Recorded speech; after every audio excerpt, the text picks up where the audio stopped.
Hi, welcome to JynDrawz. I'm Jen, and today we're going to be unboxing another one of my old boxes I have sitting around, and this is the Sketchbox from September 2020. Yes, that's correct, 2020. As far as I know, everything in this box is still for sale, except for probably the pouch that was exclusively made for Sketchbox, but I believe everything else you can still buy. And I wanted to still get this review out and show you guys what was in this box and give you my thoughts and opinions about the items that are in the box. As you can see, they had a custom pen pouch, pencil pouch, whatever you want to call it. I thought it was pretty neat. Had a unique design. It was kind of octagonal. It had a long zipper and it had a handle, and that was really cool. I thought, hey, this is really unique. I can't wait to use it. You can store a whole bunch in there. This was, I believe, wine colored, Copic liner, and then there's a Zig marker, calligraphy pen in a brownish color, and then we have these three uni emote fine liners, and like a tan, an aqua, and a blue color. Then there was this Derwent eraser. It still felt good, but once I opened this plastic packaging, I could not get it to close again. I fiddled with this thing for like 5 minutes. I could never get it to close again. And I left some of it in here to show you guys me just fiddling with it, trying to get it to close. It just would not close. I don't understand. It just wouldn't close anymore. And then they included this marker paper. I did feel that this box was really odd. I don't know why you would have marker paper with fine liners and graphite pencils. It was not a combination I would think of. But hey, it was what was in the box, and this is what I'm going to try and draw with it. So, and this was what the artist drew with it. There's all of their information. You can check them out. But first, we got a swatch. And while I'm swatching these products, I'm going to say thank you to my Patreons. I thank you so much for following me over there. If you want to support me, there's a small donation fee you can do for the Melee Diamond class. Otherwise, you can follow me for free over there as well. I'm going to be posting over there in the new year some exclusive content for my Patreons, both the free and the paid members. So if you want some more content, please check me out over there. And if you want to support me, please sign up over there as well. And I want to say thank you to anyone who likes and subscribes and comments here on YouTube as well. I really appreciate you guys just as much. Thank you so much. I'm really working hard to grow this channel, and I'm hoping for great new things in the new year. Okay, as you see here, I got the pencils all swatched out. I got the fine liners all swatched out. Everything still works perfectly. So that's really awesome considering they've been sitting in the box for 5 years. Oopsie. But they all still work. They're all still available for purchase. So if you see anything you like, I will try to link some of the stuff down in the description so that you can purchase them. And I do earn a small commission from any of the links that you click that go to Amazon, so that also helps support me. And it costs nothing to you. It just gives me a little percentage for anything you buy. So I thought, okay, what am I going to do with this box? I'll admit it, I was a little bit uninspired. These materials combined together were not something I thought, yay, awesome, let's do something with this, because I thought, I don't know, I just thought they were kind of really odd together. So I thought, okay, you know what? I'll just use the pencils and I will shade a ball. And I don't know. I kind of have a hard time with the whole HB, B, 2B, 6B, 8B. I hate to admit it, but I kind of don't really see a difference too much. I don't know. Probably my inexperience. Maybe if I have some more experience with it, I will understand and can grasp what the whole point is of having all the different lead types.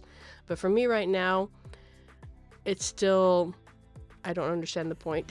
I can do anything with just a plain HB and B pencil. So, but I thought, you know what, I'll give this a try. I'll shade the ball. I'll use the 8B for the shadow, the darker shadows, and I'll lighten up as it goes up the paper. But then again, this is on that thin marker paper, so it's not something I would associate with graphite pencil again. So that's why I just did this ball, shading it in, trying to use the lighter pencils for the lighter parts, and just going with that. And yes, the camera had a hard time focusing for some reason. I don't know why. Usually it can stay focused pretty well, but seemed to have an issue on this day.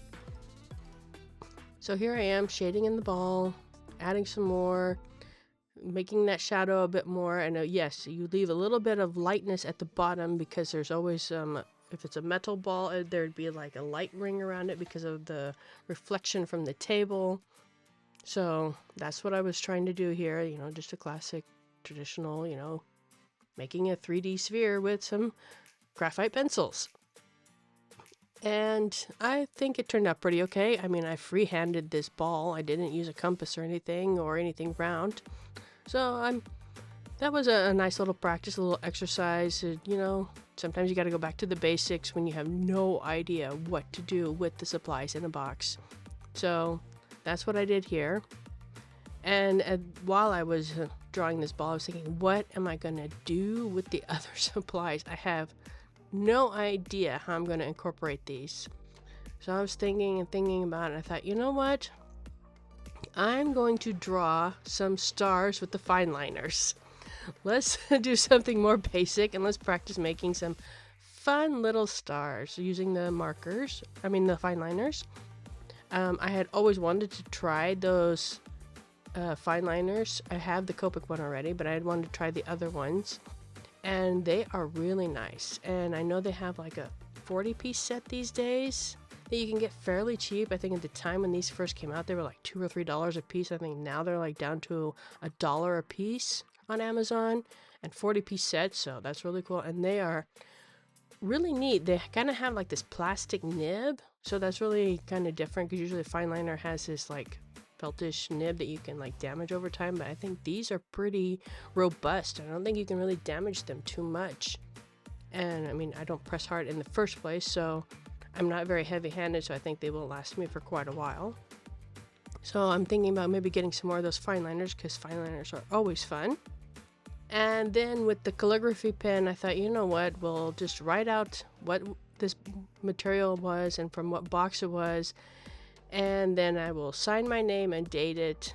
And yes, I recorded this in August of 2025, and I'm only now getting to editing it and getting it up for you guys. It's been pretty busy the last few months here, but I'm really wanting to get some time for my channel and really, you know, get better at my art, promote it, and hopefully you guys enjoy it and really like this journey I'm on, and you'll follow along with me. And please don't forget to like and subscribe to my page for more things like this, and join me on this journey. And I hope to see you in the next video, which I'm really trying hard now to get 2 out per week. So that's going to be my goal, is to get 2 per week. And sometimes I'm going to be unboxing things, sometimes I'm going to be drawing things, and I hope you, well, join me and enjoy it.